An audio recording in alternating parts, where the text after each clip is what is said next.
UKLC is presented by Barclays and Curry's PC World.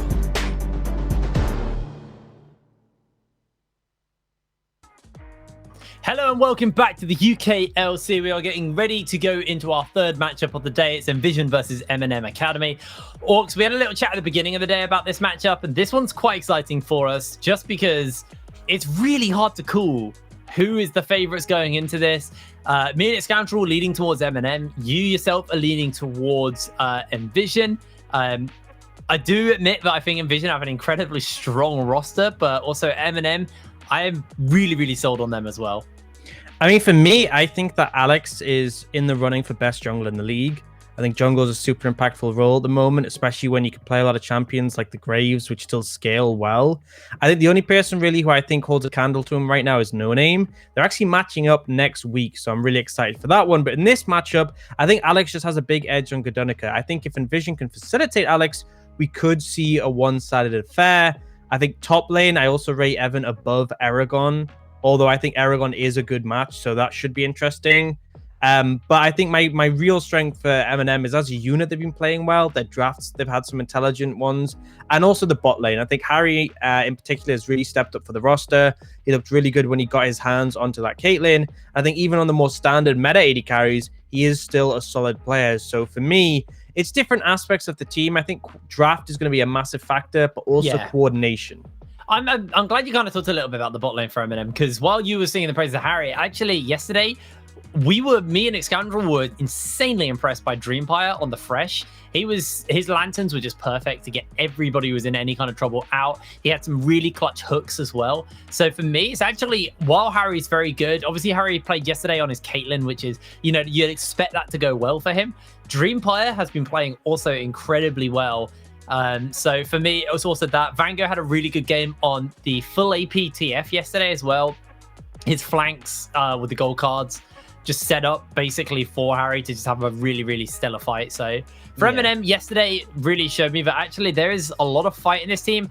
I don't expect to see that Caitlyn get through though, to be honest. I think Caitlyn is most likely going to be removed from picks and bans. We saw what Harry's able to do on it yesterday, and it was too much for their enemy to deal with.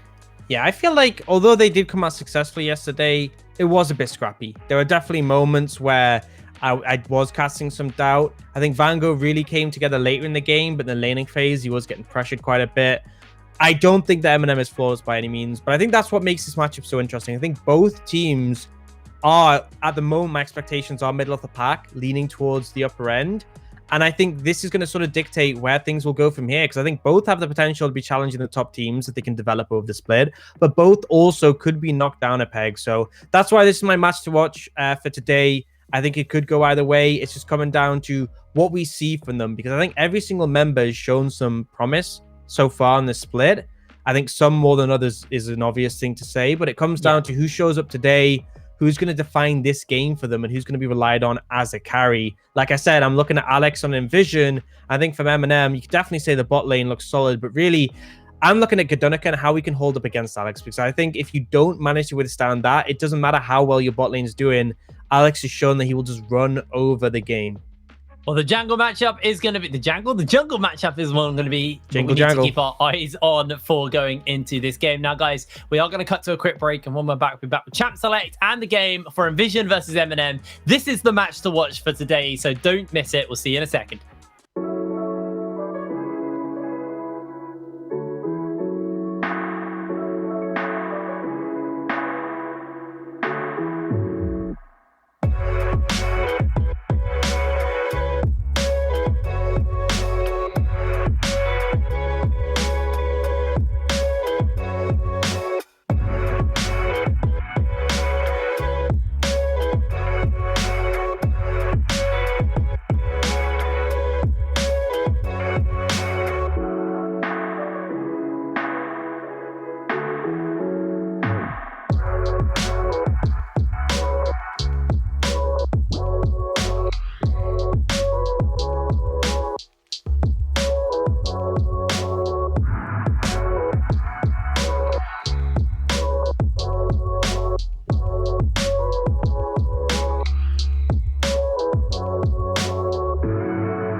Hello, ladies and gentlemen, and welcome back to the UKLC. We are now geared up. Champ Selector started.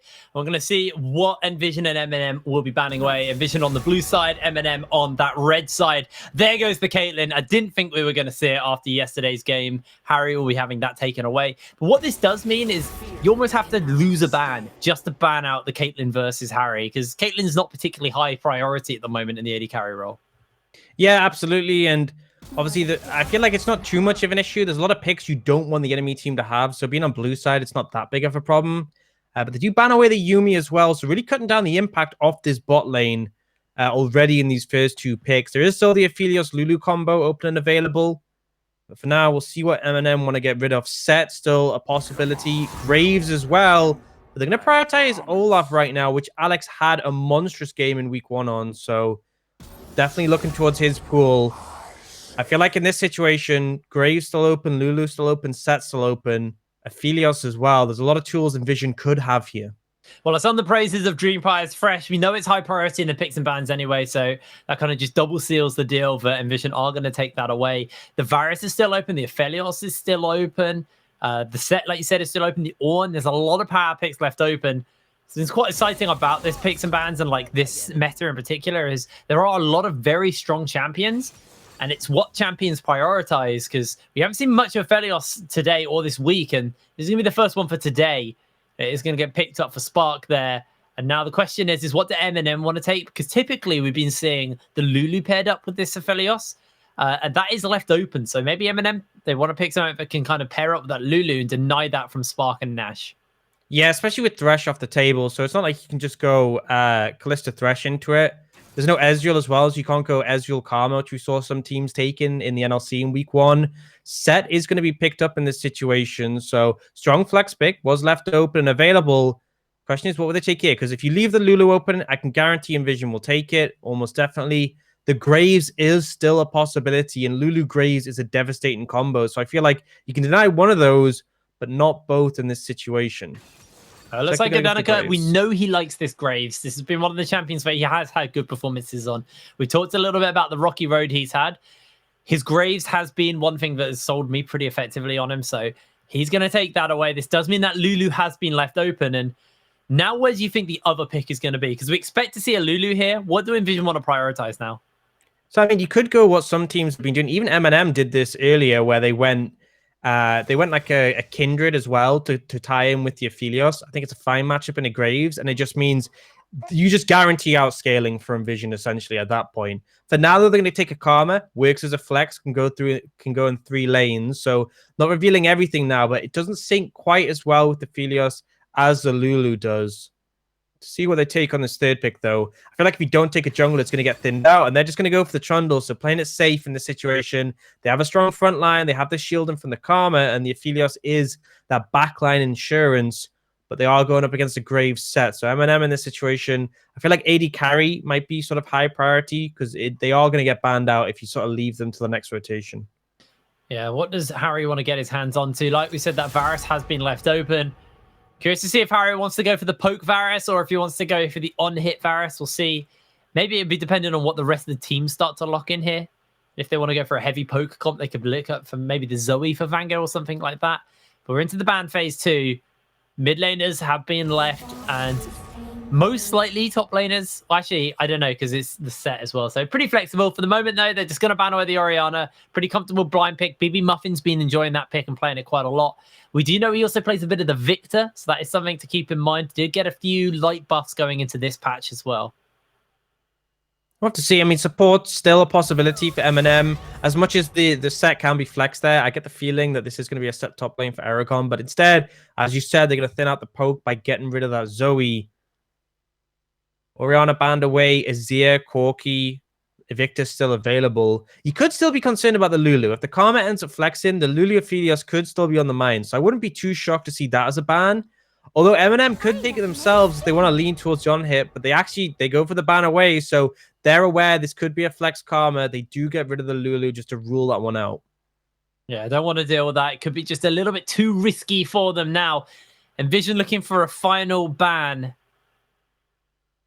They've already done a couple of mid lane bans. Do they want to leave anything open to Vango? He did play TF and he had a really good game on it yesterday. That is a potential thing to consider. We'll have to see. Is the LeBlanc just proves to be a little bit too much for them. We're talking about poking the last game for the LeBlanc and the Ezreal. They don't want to have the Varus LeBlanc combo either, so that's just going to get taken away.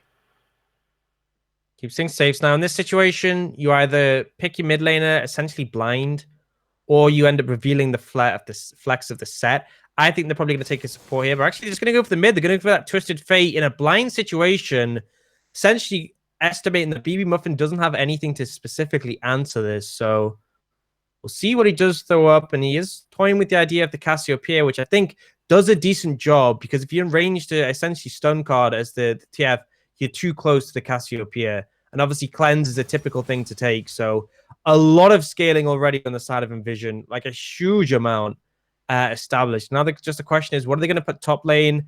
Is it going to be flexing the Karma there? Even the Cassiopeia can flex there, but I feel like it might be something more standard. Volibear still available, Wukong as well, if Evan wants them. Alrighty, well, it's just having a bit of a think about what they want to lock in here for Evan. They're going to go for the Renekton in the top lane. Now we'll find out whether or not this is going to be Aragon's set or not. Interesting, because Renekton can actually turn shields off, kind of, with his empowered W. Yeah, but it's... So how does that work into the Haymaker? I guess he just turns it off and I mean, you essentially just in remove range it, but... of the true damage. It's one of those things where it's like, how often are you going to be saving your empowered W against The break in the matchup? Haymaker shield. Yeah, and it's like you don't, because normally you dash in as Renekton, you stun, you trade, you dash out. Yeah, you're not going to just stand there and auto attack him and wait until he shields. It's not how it goes unless you're ahead or something.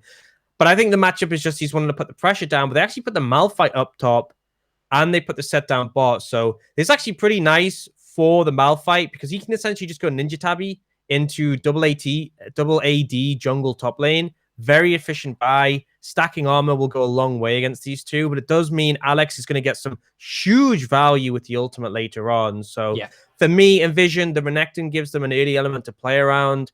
They have incredible scaling in the later stages. Well, on the other side, MNM have a lot of tools to work with. They have the Twisted Fate to set themselves up. The Varus is obviously a really strong laner, as is the set. And then they have the Malphite to round out the composition with some engage. So it's very much MNM leading towards the earlier stages.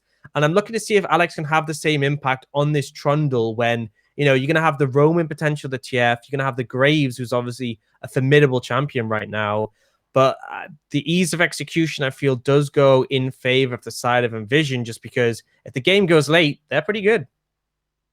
That scaling is scary, but we'll have to see how MNM kind of play around that. Obviously, they do have that very easy to land engage with the Malphite R. So if they can find Spark and BB Muffin groups, there is always a potential for Warren Boat combo. Harry has gone for the lethality build, and you expect Garanika to probably pick some lethality up for himself. Although Graves is fairly flexible in what he builds, but if they go double lethality on these two, if a Malphite ult lands, health bars are just going to disappear. There's going to be so much burst damage. And yesterday we saw Vango opt into the AP build on the TF. So we'll see whether or not he wants to go for the AD or the AP build. Obviously, the AD build means you can get your rapid fire cannon at least earlier. We do still see AP TF sometimes pick up that rapid fire cannon. So it's a very interesting matchup here. And like you said, obviously, Nvision, they're going to want to scale. They're going to want to play back. But they do have some early tools in this Renekton. So for me, it's MNM are going to have to play pretty clean in this kind of early to mid game. Now, we're loaded through onto the Summon Drift for our third game of the day. It's MNM Academy taking on Nvision. Personally, for me, I'm not a huge fan of the Lethality Graves at the moment, especially when you're going up against like a Trundle and a Renekton. You're not going to be able to cut through those, and it makes you very one-dimensional. It's like Malphite hits ult. Can we follow up? If Spark flashes the ult or it doesn't connect on both targets, you just auto lose in the later stage of the game. So I think a more consistent damage build coming out from Graves would be fine. The ult's still going to do a fair amount of damage, but ultimately the main focus is going to be these early stages of the game for the side of MNM, and what Alex can do to sort of mitigate the pressure coming out from the other side. Okay, and I could just reset for the sweeper, as Alex is going to do as well. The critical thing here is Gudonica got the extra information because he was recalling the rush. He knows exactly where that ward is, can play around it and potentially avoid it.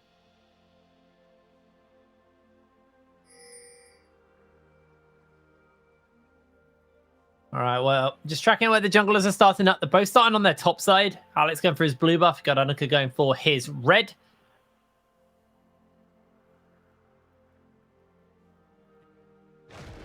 So it will be a solo start for the Graves. Obviously, with the true grit and the fact that his buckshot keep him fairly healthy. Doesn't really need that leash. Obviously, it does mean he has a slightly slower start, but Alex also not getting a leash. So these junglers won't be really too far behind on the pace so far. Obviously, the Graves pretty good at just power farming. One of the things we were talking about yesterday on the show was when you pick these Graves, you just hard farm up and look to try and get ahead of your enemy jungler that way. But scaling isn't really an option, so we need to see a little bit more from Gadanuka on this Graves than just kind of looking to outscale and outfarm. I think there are other aspects of the Graves as well, though. I mean, you can very much challenge champions. In a well-executed 1v1, the smoke screen is really suffocating. On top of that, you have good skirmishing power, particularly when you have like the Karma who can pair up with you. The shielding goes a long way. You have the consistent damage. Sorry, Karma's on the other side. But champions like the Karma, whenever you have something that has CC or shielding that can extend the trades, the Graves gets a lot of value. So we can see him challenge in that regard. It's not just a sort of farm champion, I feel, because Trundle can also farm well, but obviously is looking to make an impact sooner than that. And I think it's just keeping an eye on what the other jungler's doing and finding those opportunities where you can capitalize. Well, we are seeing MNM actually getting shoved in pretty hard here at the early levels. That's Karma for you. That is Karma. Dreampire, though. Level 2. He's getting poked quite heavily, though.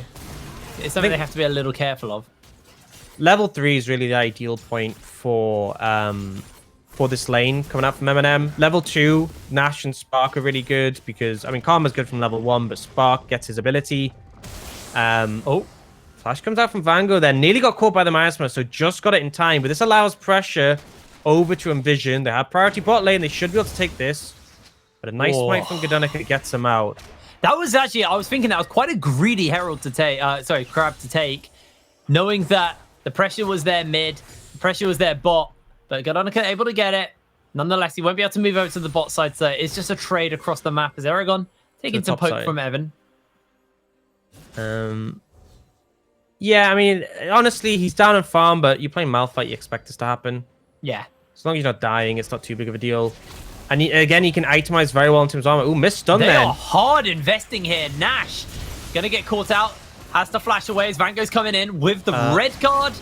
No gold card for him. And that was a lot invested from MNM, and they didn't get anything. They got the flash out from Nash, and that was it. That was... I was going to say that was awful. You know, the Dreampire stun... didn't even flash there. He could have just flashed Facebreaker or something. Dreampire didn't connect with the stun. Vango TP'd in without having the yellow card ready, and then didn't even go for the yellow card. That was just a comedy of errors. And the fact Nvision get away only being in the flash, they are completely fine. Vango's going to be in an even worse spot here because he just TP'd down bot lane. And BB Muffin's going to be able to reset with pushing the wave in.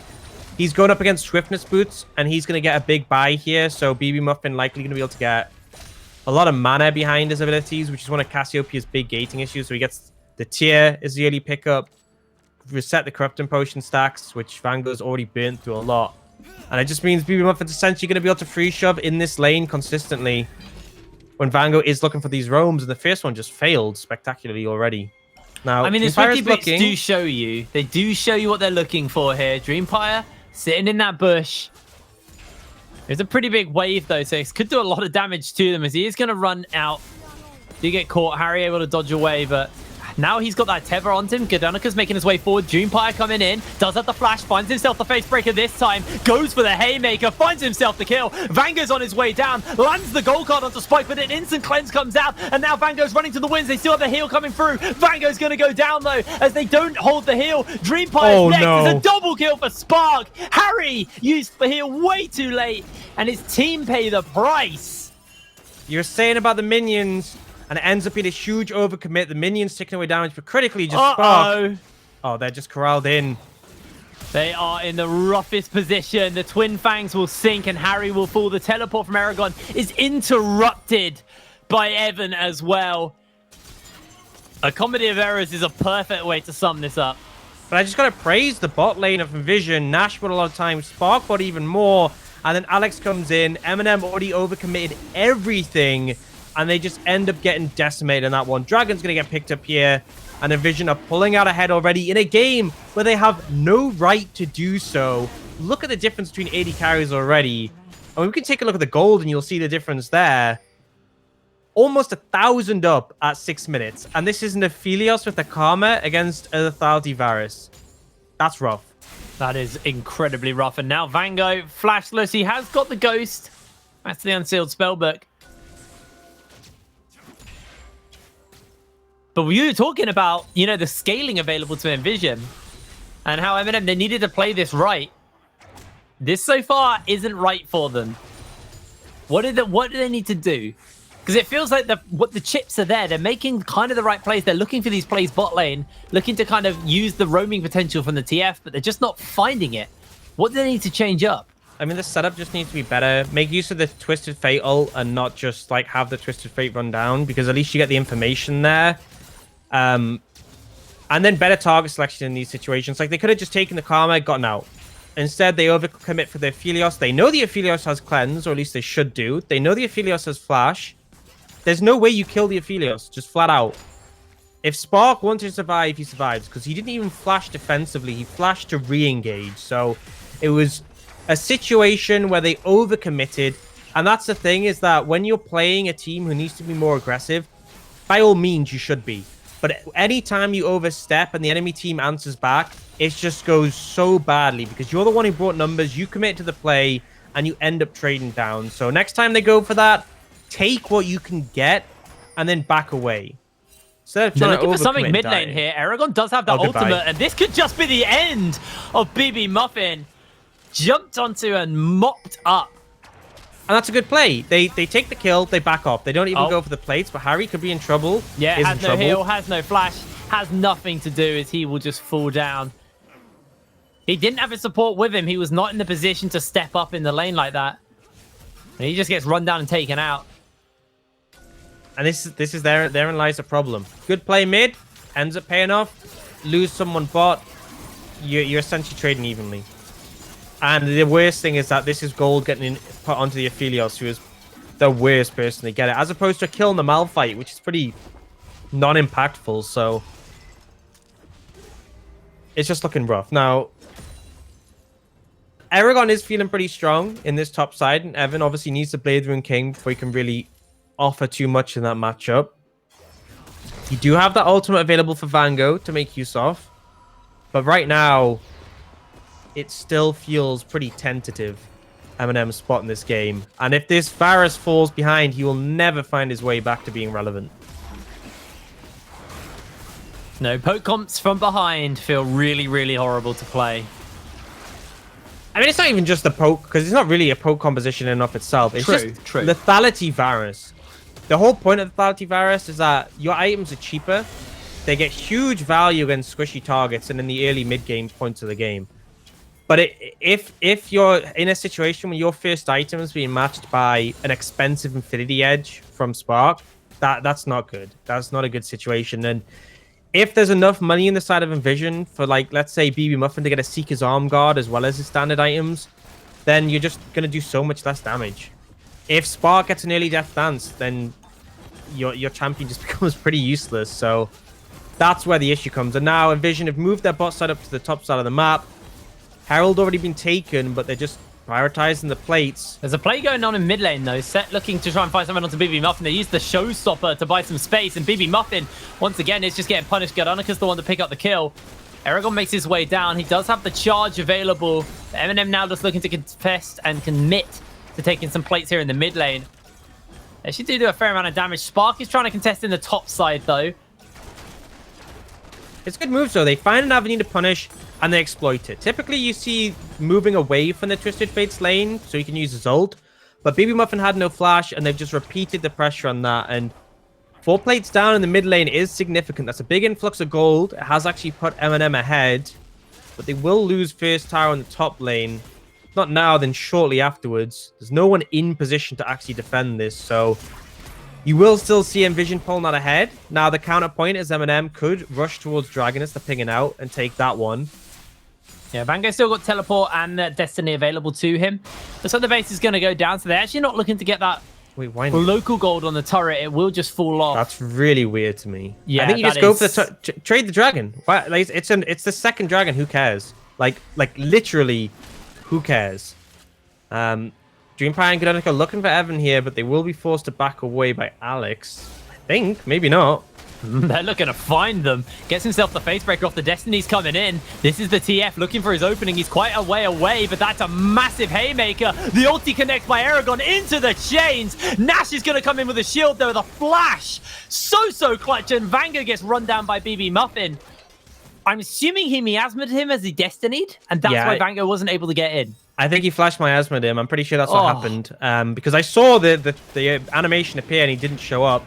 It honestly probably would have made a huge difference there for Vango because his ult was pretty short. He didn't run too far before getting it, but nice answer back from Nvision. Well, Spark's going to fire the ultimate, lands it only onto Aragon. BB Muffin's on the flank. They got the teleport as well. They're just going to sacrifice Rock Dude. That's one hungry crocodile. He's not going to find his opening, though. They could just run mid. Trade top laner for Dragon. They could just run mid and throw the Herald down and get mid tower. But looks like now we see Alex moving over a little bit slower than I would have liked. So they won't get the tower in this situation, but they can get some plates.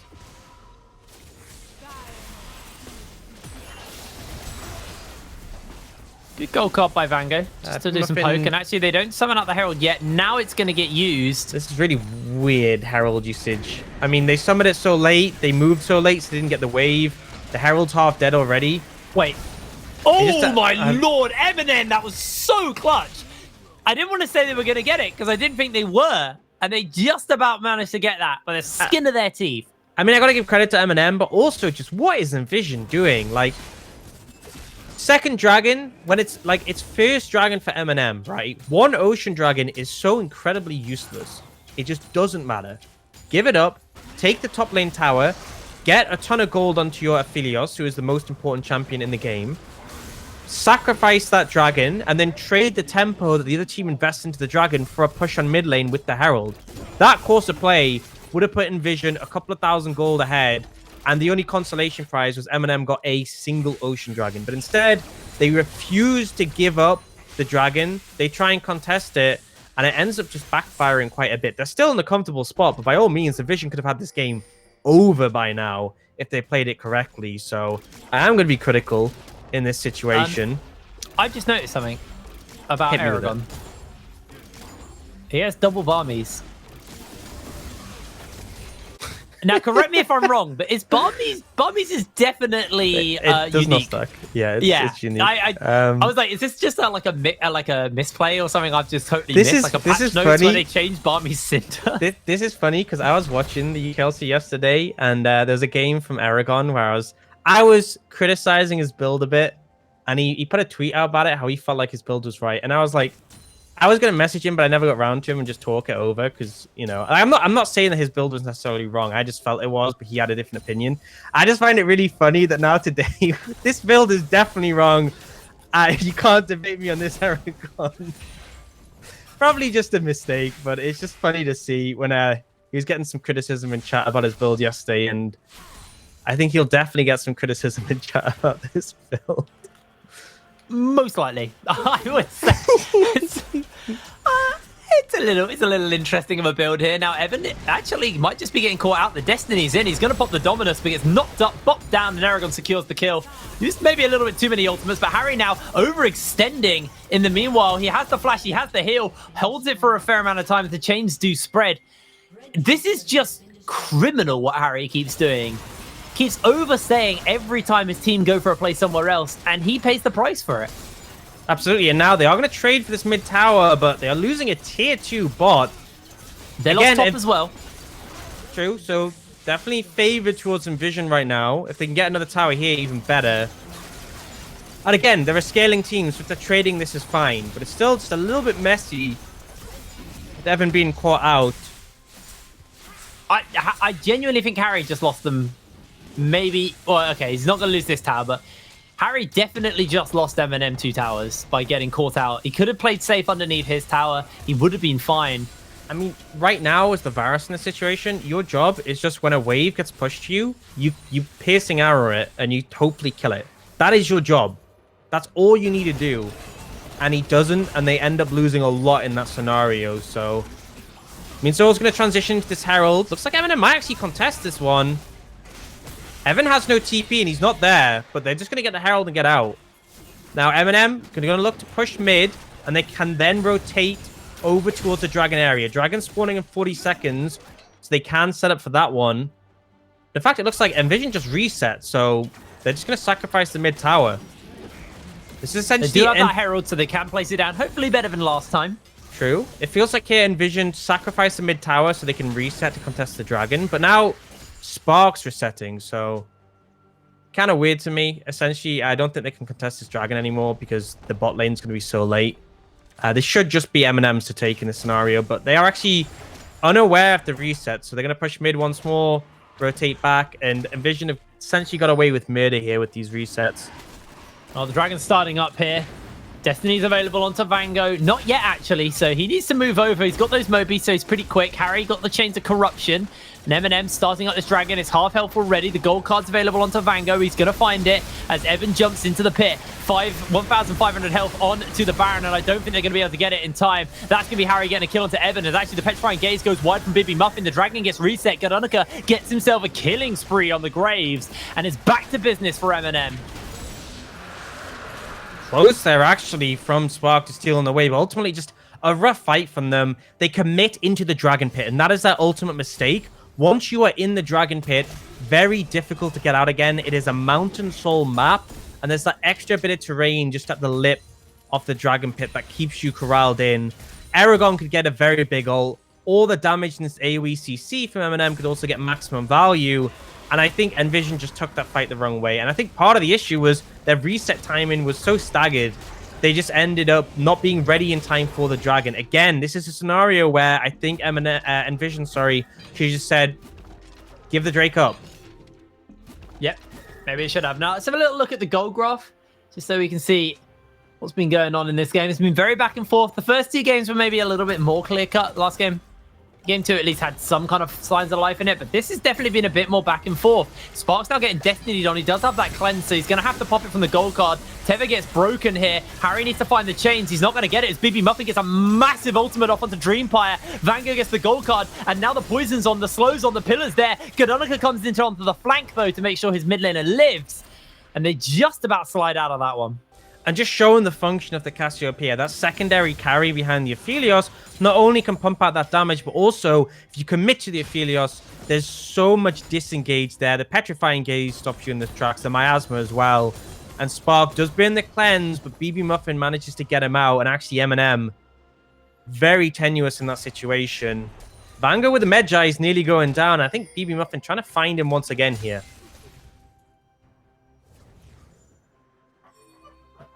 Vango has to be careful. The poison's on. Miasma's down. Vango's got the gold card. He's able to kite out. Petrifying Gaze coming up soon for Bibi Muffin, though, so Vango needs to be a little careful. Can see on the mini-map, though, members from both teams are making their way up as quick as possible. Able to clear out some of that vision and step away. Dreampire will get caught by the pillars. Alex now looks to run him down, but Gadonica's there with a blind. Gadonica's been having a good game on the Graves. Yeah, I will say that. I was praising Alex heavily. He hasn't really done much, but Gadonica has been on point, so credit to him this game. He's been making the you and performance Scoundrel both to this week have said you're not completely sold on on the big G. Stop calling, please. And I know you can't say long words, but you have to at least try. We went over this. You say Gadonica really quickly 5 times. Gadonica, Gadonica, Gadonica, Gadonica, Gadonica, Gadonica. I guess I should be the play-by-play. Yeah, because you can say one name quick. I mean, that's more than you can do. I've heard your play-by-play, buddy. That's my imitation of you play-by-play. If it sounds bad, that's because I'm imitating you. I don't go flippity-flop floop. Well, you've been close at times. I've been pretty close. Destiny being used here, maybe just for a little bit of information more than anything. Oh, they're collapsing here on Alex. Actually, they are. Alex, Vango needs to have gold card there. Please just Vango, just have the card ready for when you ult in. He might have got another stack for his Medjais if he'd done that. He might have like at least forced Alex to use his pillar or something instead of just like appearing and be like, "Hey, how's it going?" Throw a card in his face. But not even a colored card; it's a regular card. That's gotta hurt. It's like paper Probably cuts. get paper cut. Yeah. Yeah. Well, he's very close to. Is it Gambit? Yeah, from X-Men. Yeah, from the X-Men universe.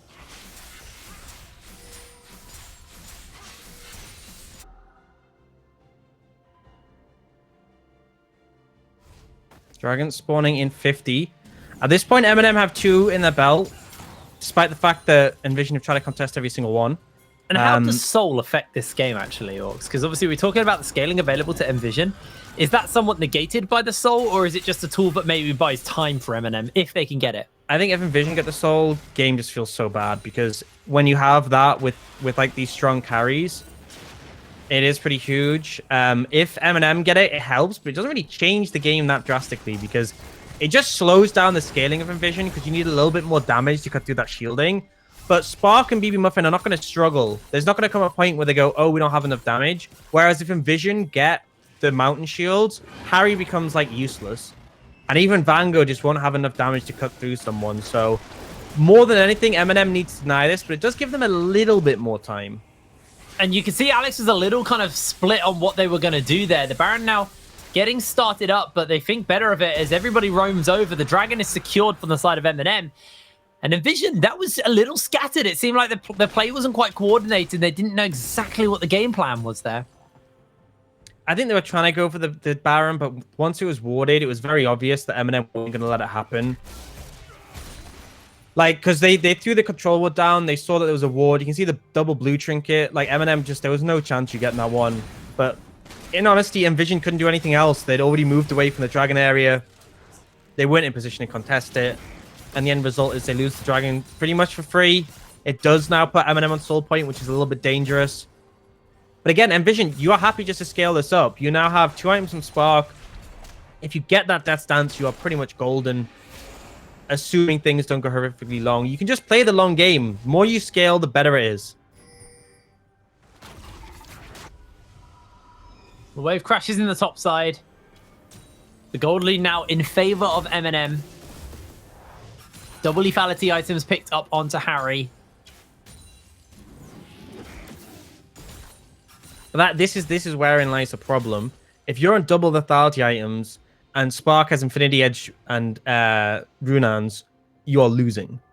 Doesn't matter if you have the same number of items. They are cheaper items. They are earlier spikes. Especially the Umbral Glaive is so cheap. That's why it's such a powerful rush, because it's just significantly less expensive than typical first items for AD carries. And so the fact that Spark is this far ahead, despite that, or at least like retaining parity in items despite that, then it is just not going to go well. Constellation Prize is Evans, kind of 0-3, even though he's got a decent amount of farm. Graves is very strong. That is going to slip away eventually. MNM need to keep the pressure on. They cannot afford to slow down. You can see the gold in front of us as well. The 80 carry difference is the big one. Jungle is obviously significant as well, but you're not too concerned about a Trundle, because he is still just going to be a tanker now. They're actually trying to rush the Baron. Yeah, we'll do a fair amount of damage. Watch out for that Destiny. Vango actually maybe catching out, getting caught out by Nash and Spark there. Harry lands the chains. That's the unstoppable. They're looking for the shutdown. Spark's going to get picked up as Godonica finds the kill. It's actually huge. Good flash ult there from Harry. Spark didn't actually end up reading it. Goes down to the Malphite ult, and now they could potentially start up this Baron. How quick is it, though? Not particularly. It's healthy because the Malphite can tank it, but like Lethality Varus doesn't do much. Graves is okay, but not amazing. They're just fishing for kills instead. This is still scary to do up against the Cassiopeia, though. In the pit, they get spotted out by the Scryers. BB Muffin looking for the poison. Harry looking for the poke. Evans coming in on that flank, though. That's going to be them jumping onto Bibi Muffin. He does find the Petrifying Gaze onto everyone, but Harry inside the pit, taking so much damage. Vango does get the gold card onto Evan. And now they go back to that Baron. Like you said, fairly healthy as long as the Malphite tanks everything. Vango just threatening with that gold card onto anyone who wants to step up. The blind goes down. 3k health onto Baron. His health bar is now evaporating as MNM find the Baron. And it looks like Nvision unable to get into the pit. They might look for Harry. Harry does actually get his way out. Aragon's forced to flash, though, as Evan now comes over the wall. Garonica also going to slide in to try and save the day. The pillars onto Aragon. Aragon, once again, the sacrificial lamb for the side of MNM. Everybody else is going to get out. I am quite honestly shocked. I don't know if you saw what happened there, but Alex recalled. Do you know when Bibi Muffin was trying to find a way in? Alex literally channeled his recall and went back to base. The person with Smite wasn't there. And I'm not saying this is specifically Alex's fault, but what this is miscommunication. Because in that situation, either you say, okay, let's commit to Baron, or you say let's not. You don't have your jungler recalling while BB Muffin's trying to fight. So I don't know what is going on right now with Nvision, but this whole game has seemed to be played with poor decisions and miscommunication. And really, with how the early game went, with how the composition stack up, this should have been Nvision's game to take, and it really isn't at the moment. I feel like this is a good moment to praise MNM, though, because they've been making some good spur-of-the-moment calls that have, you know, put them in a position where maybe they shouldn't have been due to how the early game went for them. There were some pretty whiffed plays, to be frank about it, early. And this kind of mid transitioning into late game for MNM has actually been pretty clean. Their decision-making's been smart, and they've been able to pull themselves some advantages here. They're now looking at a Mountain Soul. Evan's off in the top lane. Obviously, Vango is with him there. As Alex is looking for something onto Dreampire. Garonica, though, just going to sink a little bit of damage into Alex. This Mountain Soul is going to have to be fought here by the side of Nvision, as Vango has to use the cleanse to get away from Evan, who's trying to all-in him. They know that they're in the pit. They know that they're doing this, but with the Destiny going down, Nvision just don't feel comfortable to step up Mountain Soul to MNM. Yeah, they just give it up. Really stellar play. It was actually, TF was trying to teleport and it got stopped there by the Renekton, so cut that down, but then you're still going to have the ultimate available to TF. The Mountain Soul's picked up. Again, this doesn't drastically change the scaling for MNM. It just delays Nvision scaling. It's going to take longer for them to catch up. And right now, MNM have the momentum. They have that shielding. They have the Baron. They can look to push up. And I got to agree with what you're saying before. MNM have shown they know how to play the game better than Nvision. I think the draft was worse. I think individually, maybe in some areas not as strong, but they are very good and coordinated as a team, and they're showing that right now. This is when you have the lethality Varus. This is kind of where he shines. And you got the Baron buff and you're pushing in on the waves. As you step up to try and contest the wave, you get poked out by the Varus. That'll be the end of the bot lane tower going down as Vango also shoving up in the mid lane. The 1-4 here by MNM. They will be able to take this inhibitor. Dreampire going in for the flank with a showstopper onto BB Muffin. Misses the ultimate onto Vango. Does land onto Dreampire, but no one's in tower range. That'll be the mid lane tower going down. Harry's going to continue to chip away at this bot lane inhibitor as the mid inhib falls. And MNM just playing incredibly well right now. Vision have to take a chance to try and challenge this. Malphite ult's still up, though. Alex looking for that pillar. Chains come out. Aragon's looking to run. He will get caught out by the Graviton, but like you said, he has that ultimate to break the tether, to get his way out of there. They get Aragon's ultimate, but they lose 2 inhibitors, and they get no kills. Absolutely just rough right now for Nvision. So we're going to see where the answers come in. They need more time. They need a lot more time. And they've just squandered their early lead to the point where right now MNM are looking firmly in control. Well, Vango gets himself the gold card off into Alex. Has that ghost because of the spellbook, so he's able to get out. Just the movement speed instantly coming in was enough for them to back away. And that's the thing with it being a ghost, with it being a reserve summoner spellbook summoner, not really that impactful. Now, we do have a goal graph to take a look at right now. And you can see, although it was very back and forth in the early stages of the game, favored towards Nvision to a degree, particularly in that AD carry role, MNM have just pulled it completely in their favor. And they're just not too bothered about the scaling. And I think big aspects of this is the Renekton feels a bit useless right now. The Trundle is just a tank. Cassiopeia is struggling. And Spark, he doesn't have the armor penetration to cut through Aragon. and he's still trying to get to the point where he's super relevant. This will be the last structure outside of the base for Nvision falling apart.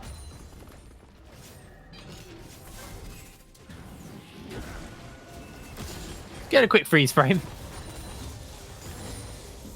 Baron not spawning up for quite a while still. The wave's a bit of a ways away here. So it's maybe a little bit harder for MNM to push for the moment. They do have Vango shoving in this bot side though on the TF. He can always join with that Destiny if needs be. Got the level 16, so he's got the max range and the max cooldown on it. I think it's very risky as well, just because the engage is so... I mean, it's very low risk because the engage is so weak from Nvision. Yep, he's going to step up. Gets the gold card onto Alex. Does a fair amount of damage, to be fair.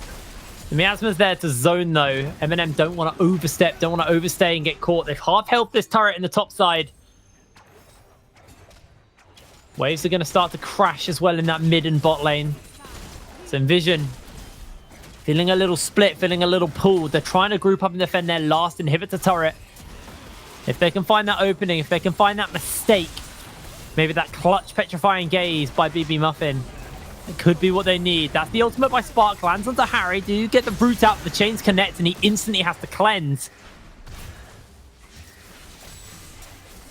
Trundle goes down as well, but the fight doesn't continue. So a lot of value lost there. And right now, Nvision just seem to be holding on, but I'm not sure what for.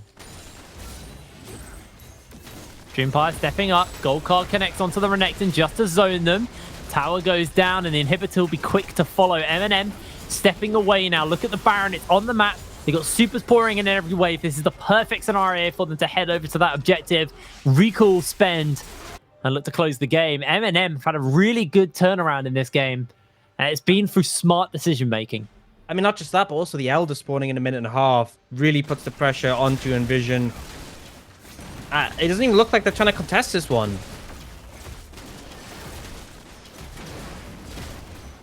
It's going to be a freebie. Yeah, I mean, Vango's standing guard. He has the ultimate available to see if anyone's coming.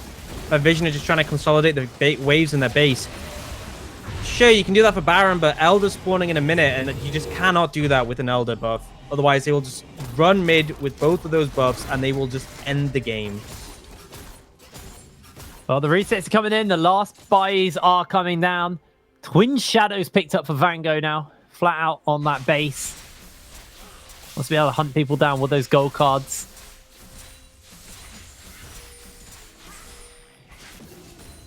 Four lethality items onto Harry. So he has a lot of damage. Alex waiting in the wings. Will get spotted out by the scribes. The Dreampire looks to hunt him down. Facebreaker misses. And MNM not really fussed about that Elder right now. They just want to work these waves in. Force that pressure onto Nvision as the Destiny gets used. Dreampire is going to get caught out momentarily as Vango throws out the blue card. Does a fair amount of damage as Evan now getting zoned away. Aragon chunked. Spark's doing a serious amount of damage, but he misses out on the Moonlight Vigil. MNM's health bars are exceptionally low. Vango gets the gold card. Is going to land it onto the Renekton. A massive showstopper by Dreampire into a free-man facebreaker. MNM found their turnaround. The gold card from downtown lands onto Nash, and Vango will pick him up, take him out. And with the Baron buff, this is going to be game for MNM. Nvision looked for their desperation play, looked to turn the game around, but it was too little. It was too late. MNM close out. Solid performance there from MNM. As you said, the coordination, the team play was just better. And I think that was my point to highlight at the start of the game, is it felt like MNM, even if the individual parts aren't necessarily as strong, the sum of them just exceeds that. And I think we didn't see Alex able to pop off. We saw BB Muffin have some issues with being caught out, and it just felt like the team decisions really were off. I think by all means, that was a game Nvision could have won very capably, but they didn't make the right calls. They didn't make the right decisions around where they should be on the map and what they should be contesting. And MNM absolutely did. So well played, MNM, and deserving of this win. Yeah, absolutely, MNM. You know, we said it multiple times, and you know we'll probably talk about it a little bit more in the future, but MNM obviously showed the ability to kind of read the state of the game very effectively to, you know, pull themselves back, because it wasn't a clean start. It wasn't like they had a grip on that from the beginning. They had to claw that back from Nvision, and like we said in Champ Selects, Nvision technically outscaled them, but they just never gave them the ability to scale. So overall for MNM, just a really, really solid win. Now guys, we are going to cut to a quick break, and when we're back we'll have an interview with Harry, so don't go anywhere. We'll see you in a second.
Hello, ladies and gentlemen, and welcome back to the UKLC. We are gearing up for an interview with Harry, the AD carry for MNM Academy. He's just getting himself set up, so it'll be a little bit until we get onto that. So for the moment, we can talk a little bit about that last game. Orcs, I mean, what went wrong for Nvision? Because they had such a good grip on that game at the beginning. They got too stuck over these dragons. I mean, there was that first situation where top tower, super low on HP, your Aphelios just needs to get the next wave there, and it's down. And then instead you reset, go down a contested dragon, lose the fight because you play it badly. And then you end up losing that. And then the next fight as well, again, you overcommit to the dragon. You're so focused on these dragons. You're not setting up properly for them. You're not there in advance. Enemy team is. And then you commit badly into them. And especially with the Mountain Soul map, when you have the extra terrain locking you in the dragon pit, if you hard force in there, you just lose. If you're trapped in a pit and they have like a Malphite, a Varus, a Graves, all launching AoE damage in, you are just going to lose. So I think Nvision can very easily go over that game. They can look at these decisions they made and go, okay, this was definitely the issue. We need to reassess that. And hopefully they'll be able to do that and bounce back for next week. Hopefully so. Now, actually, Harry is ready to go. Harry, can you hear me, buddy? I can hear you. Can you hear me? You're muted on... There you go. There he is. How you doing, mate?